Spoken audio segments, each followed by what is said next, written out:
মানে computer science মানে computer engineering এর পার্সপেক্টিভ থেকে যদি বলি, তার একদম মানে বেসিক যে কোর্স আছে, একদম শুরুর প্রথম কোর্সটা, সেটা হচ্ছে ডিজিটাল লজিক ডিজাইন। এরপরে আমরা এই ডিজিটাল লজিক ডিজাইনের পরে এই সিরিজের যে কোর্স আছে, আমরা কম্পিউটার আর্কিটেকচার পড়ি, তারপর ডিজিটাল সিস্টেম ডিজাইন পড়ি, মাইক্রোপ্রসেসর মাইক্রোকন্ট্রোলার পড়ি, এমবেডেড সিস্টেম ডিজাইন পড়ি। এই জাতীয় কোর্সগুলি হচ্ছে আমাদের আসলে মানে হার্ডওয়্যার রিলেটেড কোর্স আমরা বলতে পারি, যেগুলো আসলে মোস্টলি ইঞ্জিনিয়ারিং এর সাথে কভার করে।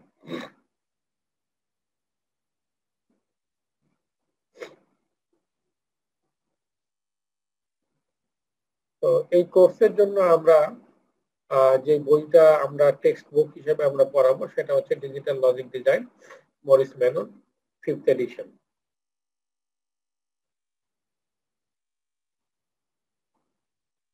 তো ডিজিটাল লজিক ডিজাইনের ক্ষেত্রে আমরা আলোচনা করার আগে আসলে দুইটা জিনিস সম্পর্কে আমরা আসলে একটু ধারণা একটু নেওয়া দরকার।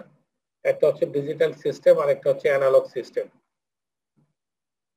এখন আসলে অ্যানালগের মানে অ্যানালগ শব্দটা এখন একদম আমরা মানে প্রচলিত নাই বললেই চলে, বা আমরা ব্যবহারও করি না। মানে মোস্টলি সবগুলি সিস্টেমকে আমরা বলি যে এটা ডিজিটাল সিস্টেম। তো তাহলে আমাদের একটা এই বেসিক পার্থক্য আসলে একটু জানা দরকার যে অ্যানালগ সিস্টেম কি আর ডিজিটাল সিস্টেম কি। কারো কি কোনো ধারণা আছে? স্যার আমি যতটুকু জানি বেসিক্যালি স্যার, মানে লাইক ডিজিটাল সিস্টেম হচ্ছে স্যার একটু কোয়ান্টাইজ টাইপের, আর হচ্ছে স্যার অ্যানালগ সিস্টেম একটু কন্টিনিউয়াস। মানে স্যার যেমন হচ্ছে ডিজিটালি আর কি আইদার ট্রু বা ফলস, অর্থাৎ 0 বা 1, বাট স্যার অ্যানালগে আর কি ইন্টারমিডিয়েট ভ্যালুও থাকতে পারে, এরকম আর কি। রাইট। ডিজিটাল সিস্টেমটা আসলে বেসিক্যালি আমরা বলি যে এটা ডিসক্রিট কোয়ান্টিটি থাকে, যেটা কোয়ান্টাইজ তুমি বললাম। আর অ্যানালগ সিস্টেম যেটা আসলে একটা কন্টিনিউয়াস একটা সিগন্যাল থাকতে পারে। যেমন আমরা ইলেকট্রিক্যাল সার্কিট কি তোমরা পড়ছো?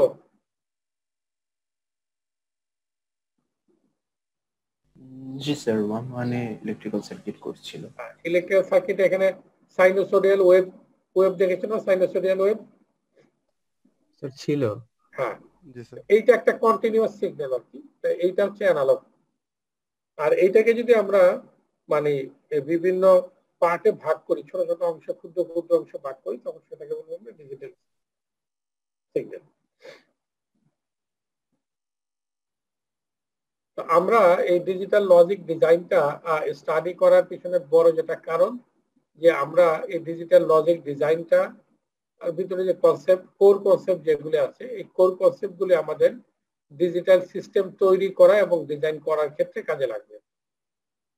তো ডিজিটাল সিস্টেমের বেশ কিছু এক্সাম্পল এখানে আমরা বলছি: digital camera, digital telephone, digital television, digital computer, তারপরে ট্রাফিক কন্ট্রোল সিস্টেম, বিজনেস ট্রানজাকশনে বিভিন্ন জায়গাতে ওয়েদার মনিটরিং সিস্টেম, আবার আইওটি রিলেটেড ডিভাইস, যেগুলো আছে সবগুলি ডিজিটাল সিস্টেমের মধ্যে পড়বে আসলে। তো বেসিক্যালি আমরা ডিজিটাল সিস্টেম বলতে গেলে আমরা বলবো যেটা আসলে যে এই সিস্টেমের ভিতরে যেই হার্ডওয়্যারের যে পার্ট গুলো আছে, হার্ড পার্ট যেগুলো আছে, এই হার্ড পার্ট গুলো আসলে বেসিক্যালি অপারেট করবে হচ্ছে ডিজিটাল সিস্টেম, ডিজিটাল সিগন্যালের উপর বেসিস করে। ডিজিটাল সিস্টেমের মধ্যে আমরা বলবো যে এই সিস্টেমটা আসলে অপারেট করার জন্য আমাদের ডিজিটাল সিগন্যাল লাগবে। একটু একজন যেটা বললো যে আমরা ডিজিটাল সিস্টেমটা হচ্ছে একটা কোয়ান্টাইজড, যেমন ইদার ট্রু অথবা ফলস, 0 অথবা 1, এইরকম।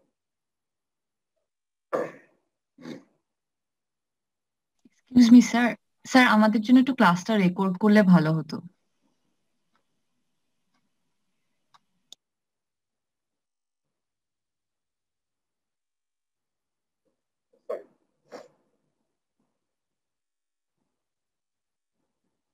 Thank you sir. ডিজিটাল সিস্টেমের ভিতরে আমরা যেটা বলছিলাম যে সব ধরনের সিগন্যালের একটা ডিসক্রিট ভ্যালু থাকবে। তো এই প্রত্যেকটা ডিসক্রিট ভ্যালুকে আমরা আসলে also refer to as state. তো most of the digital modern যে সমস্ত ডিজিটাল সিস্টেম আছে, এই সিস্টেমগুলি অপারেট করে আসলে দুইটা ডিসক্রিট স্টেটের উপরে।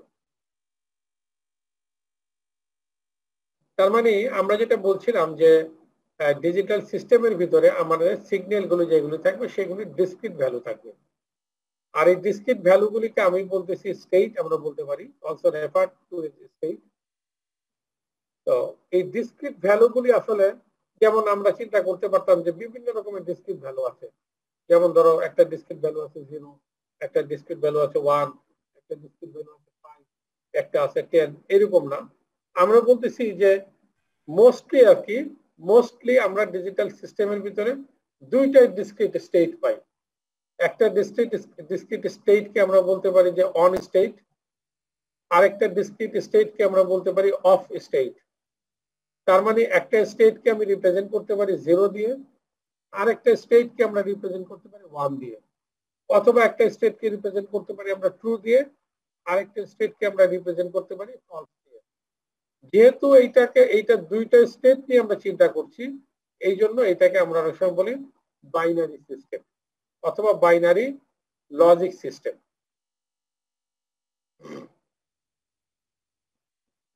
এখানে আমরা একটু আগে যেটা বললাম যে এরকম দুইটা স্টেটের ক্ষেত্রে আমরা একটা ভেরিয়েবলের দুইটা ভ্যালু থাকতে পারে, আমরা বলতে পারি একটা ট্রু অথবা ফলস, 1 অথবা 0, হাই অথবা লো।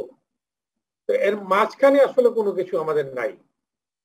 একদম আমি যদি বলি যে এটা ইদার 0 অথবা 1, এর মাঝখানে কোনো জিনিস নাই মানে হচ্ছে কি একটা ভেরি হাই আর একটা ভেরি লো, হাই এবং লো, এর মাঝখানে কোনো কিছু নাই। এই এই সিস্টেমটাকে অপারেট করার জন্য আমাদের বিভিন্ন ধরনের লজিক্যাল অপারেশনস আছে। তো লজিক্যাল অপারেশনস গুলির ভিতরে একটা বেসিক অপারেশনস, আমরা অনেকগুলি লজিক্যাল অপারেশনস আছে, আজকে মূলত আমরা কিছু বেসিক অপারেশনস নিয়ে এখানে কথা বলবো। তো একটা বেসিক অপারেশনস আছে যেটাকে আমরা বলতেছি এন্ড। এইটা তুমি যদি দেখো অনেকটা মাল্টিপ্লিকেশনের মতো, x into Y equal to Z অথবা X Y equal to Z, এটাকে বলছি আমরা এন্ড অপারেশন। আরেকটা অপারেশন আছে যে অপারেশনটা অলসো বেসিক অপারেশন, যেটা হচ্ছে অর। এইটা অনেকটা আমাদের এডিশনের মতো, সামেশনের মতো, x প্লাস ওয়াই সমান হচ্ছে জেড। বেসিক অপারেশনস এর মধ্যে আমাদের আরেকটা অপারেশন আছে, যে অপারেশনটা হচ্ছে নট অপারেশন। নট অপারেশনটা হচ্ছে আসলে বেসিক্যালি আমরা যদি বলি এটা একটা অনেকটা ইনভার্সন টাইপের অপারেশন। যেমন যদি বলি যে ট্রু, তার নট অপারেশন করলে এটা হবে ফলস, তার মানে জাস্ট তার রিভার্স ভ্যালুটা আমরা পাবো।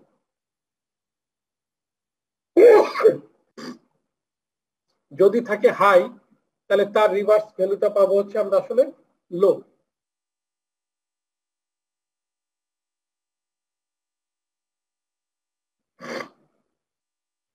তো লজিক্যাল অপারেশনস গুলিকে রিপ্রেজেন্ট করার জন্য আমরা বেসিক্যালি ট্রুথ টেবিল আমরা ব্যবহার করি। আমি ধরলাম যে আমাদের একটা এন্ড অপারেশনের জন্য দুইটা ইনপুট আছে, একটা ইনপুট হচ্ছে এক্স আর একটা ইনপুট হচ্ছে ওয়াই।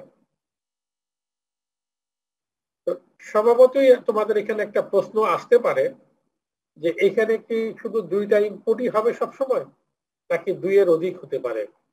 অ্যান্সারটা হচ্ছে ইয়েস, ইনপুট গুলি দুইয়ের অধিকও হতে পারে, 3, 4, 5, 6, 7, 8, 9টা ইনপুটও হতে পারে, কিন্তু আউটপুট হবে সবসময় একটা।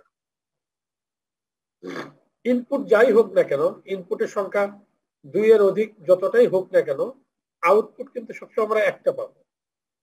এবং এন্ড অপারেশনের ক্ষেত্রে এই আউটপুটটা পাবো হচ্ছে আসলে মাল্টিপ্লিকেশনের মতো। তো আমরা যদি দুইটা ইনপুট থাকে এক্স ওয়াই, আমরা বুঝতেই পারছি, এবং প্রত্যেকটা ইনপুটের ভ্যালু আমাদের দুইটা থাকতে পারে, ইদার ট্রু অথবা ফলস, ইদার 1 অথবা 0, ইদার হাই অথবা লো। তাহলে ভেরিয়েবল আছে দুইটা, আর প্রত্যেকের দুইটা ডিফারেন্ট ভ্যালু হতে পারে, ট্রু অথবা ফলস, 0 অথবা 1। তাহলে টোটাল নাম্বার অফ কম্বিনেশনস হচ্ছে আমাদের 2 টু দি পাওয়ার 2। তার মানে 4। সবাই কি বুঝতে পারছো? জি স্যার। যদি আমাদের এখানে 3টা ইনপুট থাকতো, তার মানে ধরো একটা ইনপুট আছে x1, আরেকটা ইনপুট আছে x2, আরেকটা ইনপুট আছে x3, এরকম 3টা ইনপুট যদি থাকতো তাহলে আসলে সেটা আমাদের হতো 2⁻3, তার মানে 8টা ডিফারেন্ট কম্বিনেশন হতো। তাহলে xy যখন ইনপুট হয়, x এর ভ্যালু 0, y এর ভ্যালু 0, এন্ড অপারেশনে এটা 0 হবে। এন্ড অপারেশনে 1 হবে, আউটপুটটা 1 হবে যখন সবগুলি ইনপুট আসলে 1 হবে।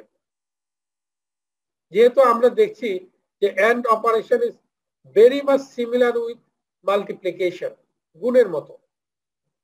তো সেই কারণে এন্ড অপারেশনের ক্ষেত্রে যখন সবগুলি ইনপুট ভ্যারিয়েবলের ভ্যালু 1 হবে তখনই কেবলমাত্র আউটপুটটা 1 হবে, আর বাকি সব ক্ষেত্রে এন্ড অপারেশনের ক্ষেত্রে আউটপুটটা 0 হবে। যেমন যদি এখানে 3টা ইনপুট থাকতো, ধরো x1, x2, x3, এই 3টা ইনপুটের ভ্যালু যখন 1 হবে তখনই আউটপুট 1 হবে। যখন একটা মাত্র ইনপুট যদি 0 হয় তখনই আউটপুটটা আসলে 0 হয়ে যাবে। তো এই ট্রুথ টেবিলগুলি সাজানোর একটা খুব সহজ পদ্ধতি আছে। যেমন ধরো আমি যদি একটু তোমাদেরকে বলি, এখানে মানে যদি 2টা ভেরিয়েবল থাকে, ইনপুট ভেরিয়েবল যদি 2 হয় তাহলে আমাদের কম্বিনেশন পাবো আমরা টোটাল 4টা। প্রথম কলামে যদি দেখো অর্ধেক সংখ্যক কম্বিনেশনের জন্য 0 পাচ্ছি, আর অর্ধেক সংখ্যকের জন্য 1 পাচ্ছি। প্রথম 2টা 0, তারপরে 2টা 1।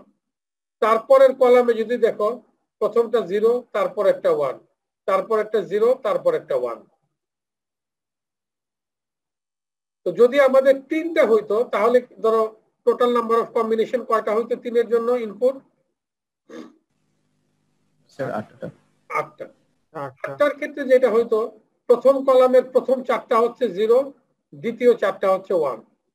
দ্বিতীয় কলামের প্রথম 2টা হচ্ছে 0, দ্বিতীয় 2টা হচ্ছে 1, তারপরে 2টা হচ্ছে 0, তারপরে 2টা 1।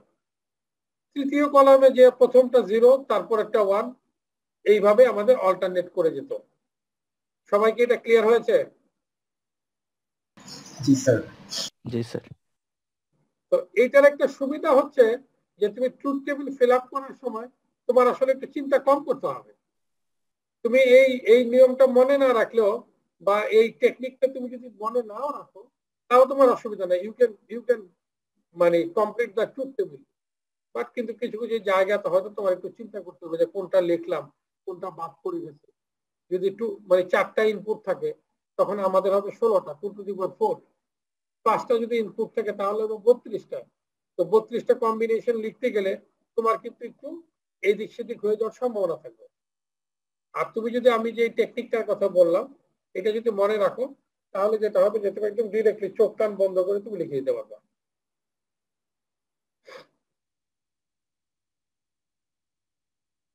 অর অপারেশনের জন্য আমাদের বেসিক অপারেশন আরেকটা আছে অর। অর অপারেশনের জন্য আমরা বলেছি যে এটা হচ্ছে অনেকটা সামেশনের মতো, এড অপারেশন। তাহলে x প্লাস ওয়াই এইটা হচ্ছে তার আউটপুট। তাহলে আমরা যেটা দেখতে পাচ্ছি অর অপারেশনের সময় যে কোনো একটা ইনপুট যদি 1 হয় তাহলে আউটপুট 1 হবে। আর এন্ড অপারেশনের ক্ষেত্রে আমরা বলেছিলাম যে কোনো একটা ইনপুট যদি 0 হয় তাহলে আউটপুট 0 হবে। সবগুলি ইনপুট যদি 1 হয় তাহলে আউটপুটটা 1 হবে। আর নট অপারেশনের ক্ষেত্রে যদি আমরা দেখি, ইনপুট যা থাকবে আউটপুট ঠিক তার উল্টাটা হবে। ইনপুট যদি 0 থাকে আউটপুট 1 হবে, ইনপুট যদি 1 থাকে আউটপুট 0 হবে।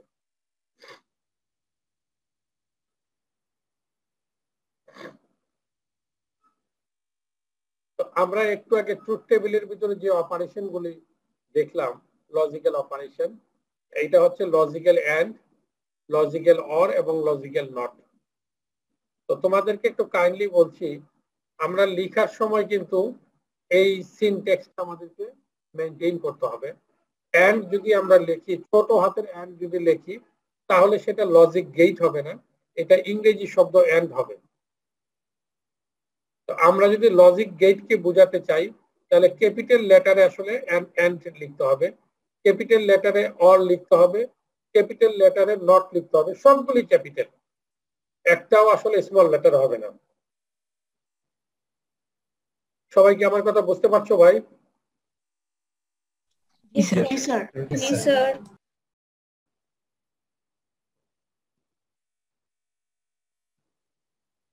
এইখানে আমরা দেখো যে এই লজিক্যাল অপারেশন গুলিকে এক্সিকিউট করার জন্য আমাদের একটা ইলেকট্রনিক সার্কিট লাগবে, যে সার্কিটটাকে আমরা বলবো লজিক গেট। যেহেতু এরা লজিক্যাল অপারেশন করবে এই জন্য এই সার্কিট গুলিকে আমরা বলবো লজিক গেটস। তো এইখানে আমাদের এন্ড গেটের সিম্বল দেওয়া আছে, এইখানে দেওয়া আছে অর গেটের সিম্বল, এইখানে দেওয়া আছে নট গেটের সিম্বল। এইখানে একটু আগে আমরা যেটা দেখলাম যে দুইটা যদি ইনপুট হয়, let me remind you again, আমরা বলেছিলাম যে ইনপুটের সংখ্যা আসলে আমাদের 2 এর অধিকও হতে পারে, 3 4 5 6 7 8, মানে ফাইনাইট যে কোনো নাম্বারই হতে পারে। যদি দুইটা ইনপুট হয় তাহলে আউটপুট হচ্ছে আমাদের x ইন্টু ওয়াই এন্ড গেটের ক্ষেত্রে, অর গেটের ক্ষেত্রে x প্লাস ওয়াই, আর নট গেটের ক্ষেত্রে হচ্ছে x প্রাইম। এইখানে তোমরা মনে হয় একটা জিনিস লক্ষ্য করছো, নট গেটের মধ্যে কিন্তু মাত্র একটা input.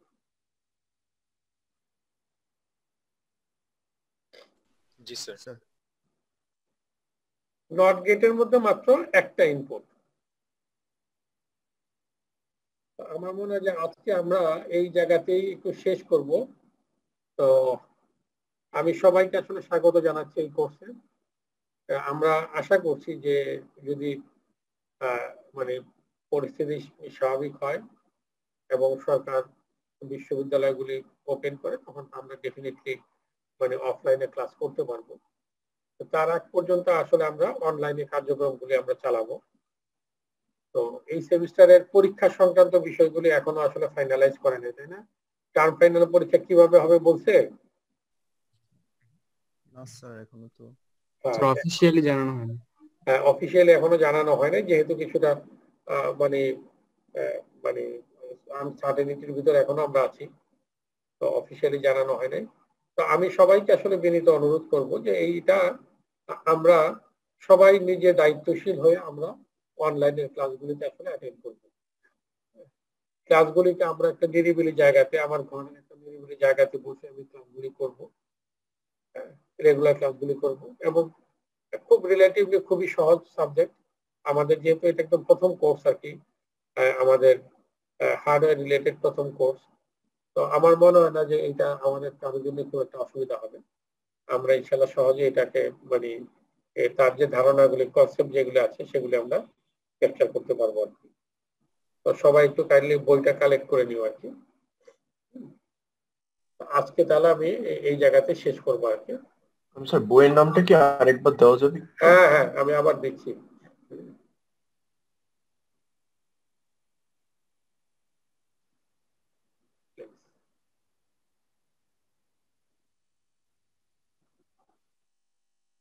Digital design 5th edition, Morris মেনো।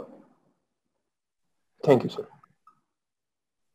স্যার স্লাইডটা তো শেয়ার করে দেওয়া হবে না? হ্যাঁ, স্লাইডগুলি শেয়ার করে দেওয়া হবে। আমি যেটা করব আর কি, আমি এই গুগল ক্লাসরুমে একটা করব, কালকে আমি সব এগুলি শেয়ার করে দিব। আমি একদম ধরো মিড টার্মের মানে আমাদের 7 সপ্তাহ পর্যন্ত যে স্লাইডগুলি আছে সবগুলি একবারই শেয়ার করে দেব। আগামীকাল ইনশাআল্লাহ এগুলি সব শেয়ার করে দেব। জি স্যার। এবং ওই গুগল ক্লাসরুমে আমরা একটা আসলে করবো আর কি, আমাদের CSE 205 এর জন্য একটা রিসোর্স শেয়ার করার জন্য একটা করবো, আমি ফোল্ডার করবো, সেই ফোল্ডারে তোমাদেরকে অ্যাক্সেস দিয়ে দিব, সেইখান থেকে তুমি সবগুলি নিয়ে নিতে পারবা, রেকর্ডিং গুলি নিতে পারবা, আমাদের মানে সফট কপি যে সমস্ত রিসোর্স আছে, হ্যাঁ আমাদের স্লাইড গুলি, বিশেষ করে স্লাইড গুলি নিতে পারবা। ঠিক আছে, থ্যাংক ইউ ভেরি মাচ। আসসালামু আলাইকুম স্যার। ওয়ালাইকুম আসসালাম।